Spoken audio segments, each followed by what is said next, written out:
Welcome back to another Album Book Club song review. Today we have a whole list of new songs to review. I think this is number 7 of this series. All right, let's get started.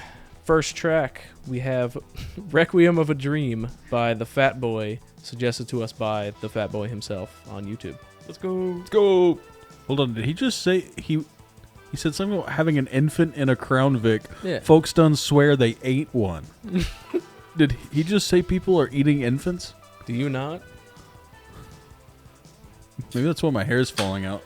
Of course the grass is greener. It's AstroTurf, also a bar. That's a bar. All right. What do we think?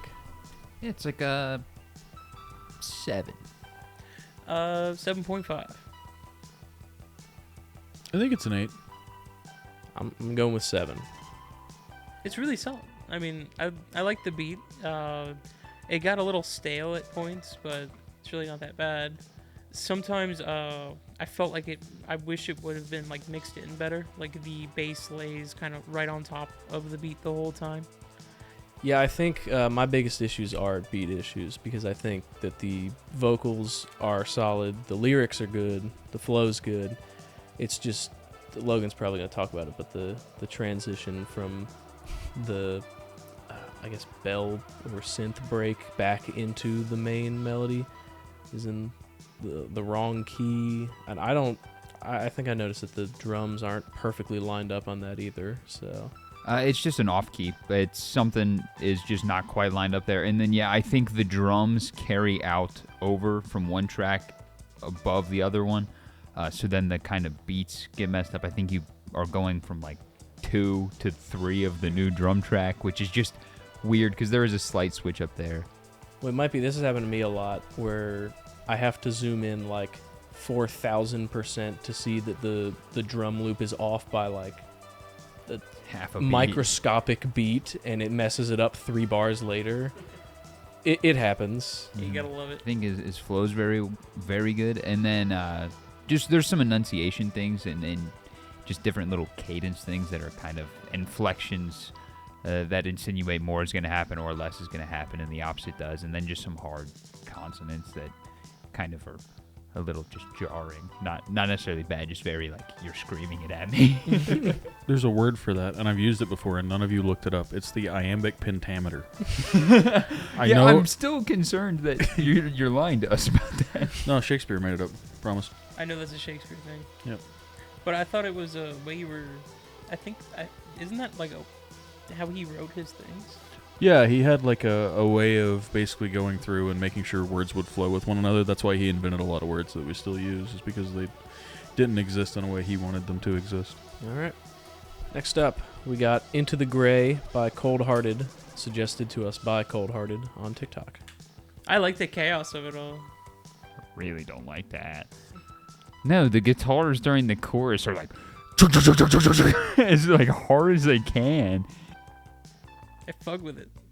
I like it here. It works with that dynamic, but you add in 2 layers of vocals. All right. What do we think of that? It's like a 6.5. 8. I'm really like a 7. I think I'm sitting around a 7. There's just a lot going on. I think this track is very guitar and vocal centric, and then there's a lot of vocal layers that pop in the chorus, so it just kind of gets real not overwhelming. I don't like saying overwhelming for this because it works and it's there and it's fine. It's just hard to appreciate everything that's going on while it's in there, and then the drums and the bass can just also be adding on to that, so you just have a lot of people doing a lot of things that you kind of want to listen to everything, and there's just too much to appreciate, at least in like just kind of one pass. You have to go, this chorus is set for the vocals, and then this chorus is set for the rest of the instruments. Yeah, it's kind of like a puzzle, you know, like there's a difference between puzzle pieces that you put together to find the picture and just a bunch of stuff on a table. And if the pieces don't fit together, it just kind of becomes a jumbled mess and not really a full picture. I don't think this song is guilty of that. I just think that's music in general. There's only so many things you can have going on before it becomes just a mess, you know?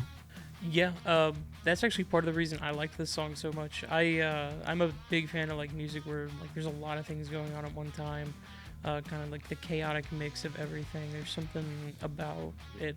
Like another artist that I like, Lil Darky, he does a bunch of tracks like that where he has like 14 different people all like trying to rap at the same time, and it can be really chaotic, but like finding little bits and pieces of coolness in there is always something I like to do. So this track felt the same way. It didn't really feel that overwhelming to me because I'm used to that level of overwhelming.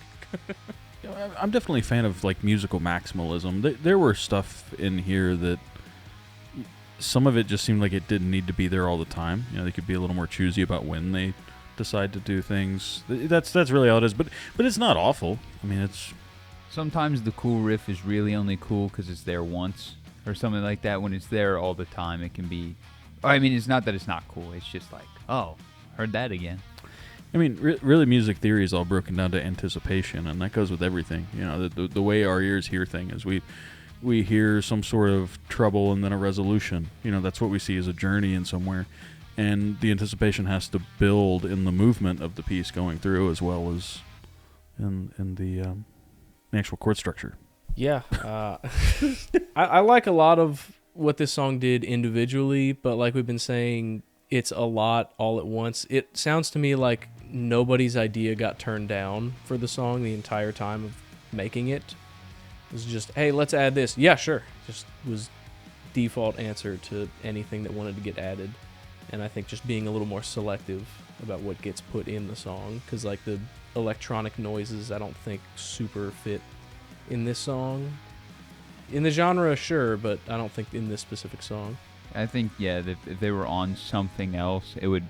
That's a big help. Is the beeps and boops are very forward on an already guitar vocal forward track. It's a third strong, like contender to the fight that's already got two strong fighters. It's just a lot of good. Dude, that's a great idea. Have they ever done like a one of those like MMA fights, but with 3 people instead of 2? Because if you had 4 people, it would turn into 2-on-2, and the 2 victors would battle, and you just have a weird tournament style. But if there's 3 people, no one can directly fight the other. I say every time I've seen 3, it is like a handicap match. So it's usually like. So it's 2-on-1. I would say the Like one. two lightweights I say the versus one I heavyweight. remember seeing was like 2 small women against 1 giant guy. Like he was a heavy fella. a menage a trois, so to speak. Yeah. Okay. All right, we ready to move on? Yeah. Sure, man. All right.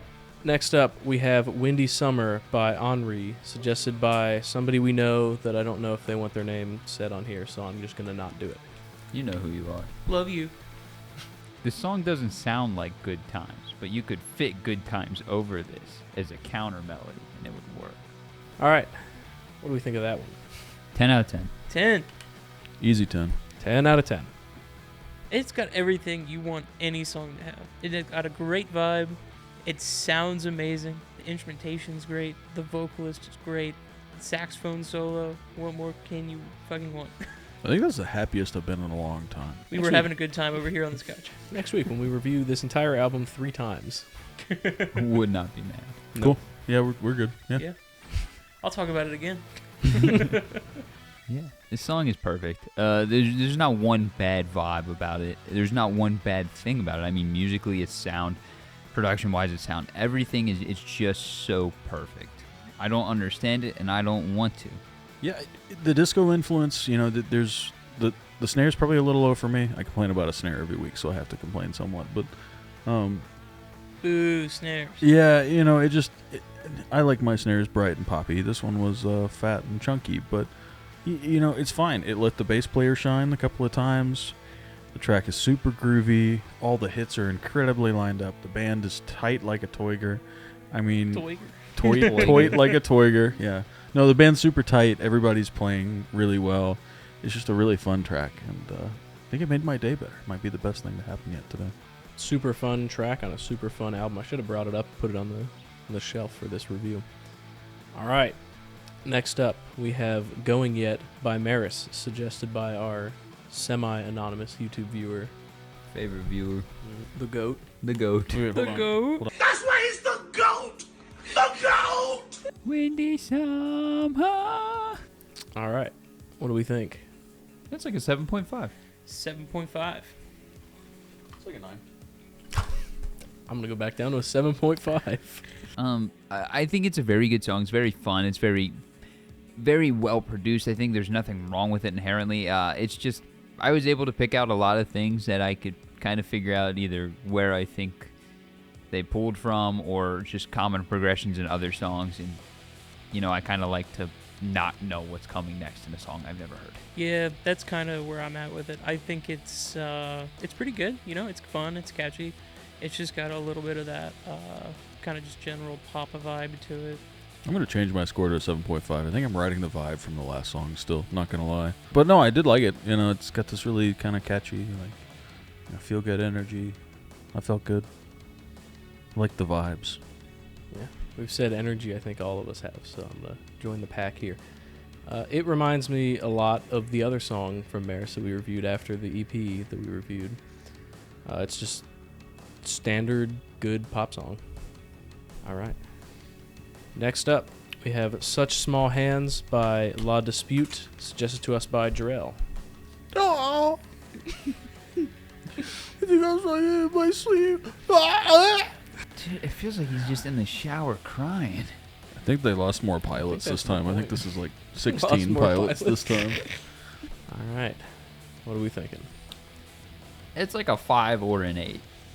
It's a 7.5. I hit it like a 6.5. I think I'm going to give it a 6. I think I just don't get it. If it's completely serious, is 100% your serious musical endeavor, I fear you're at the 5. It's very hollow. There's not much there. It's, already a minute 35, and I would say 45 seconds of that is the same 2 lines. So it's just, I think there's talent there in the voice. I can hear it. There's passion.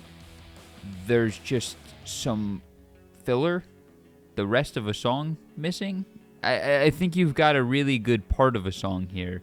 You're missing the other 2 minutes of verses. Yeah, I can't figure this one out. To me, it sounds like this track doesn't go with these vocals. Like, the vocals belong on a much heavier track, and the actual track itself belongs on the end of a much more serious album. I think it belongs in like a lullaby. Yeah, something like that. Or maybe a soundtrack to something. Both pretty good on their own, but it's weird together. I don't hate it, but it's weird.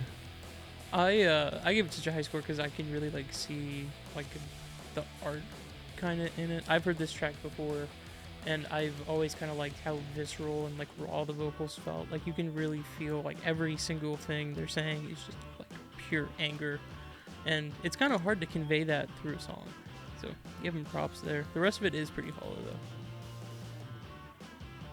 I don't know if I've ever disagreed with you more. I don't know. I didn't really see the art here, but sorry. The other thing is you weren't just cupping; you were squeezing when you were talking. That was a little uncomfortable for me. But I don't know.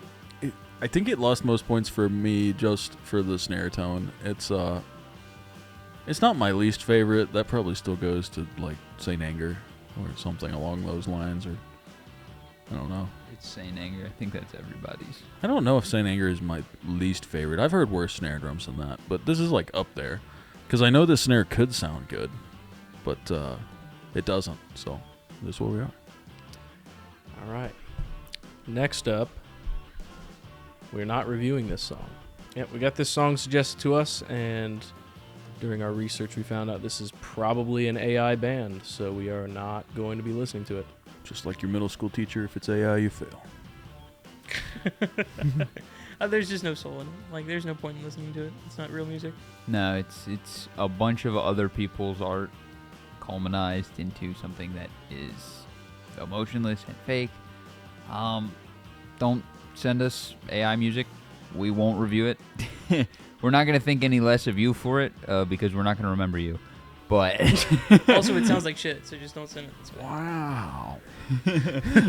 Last track.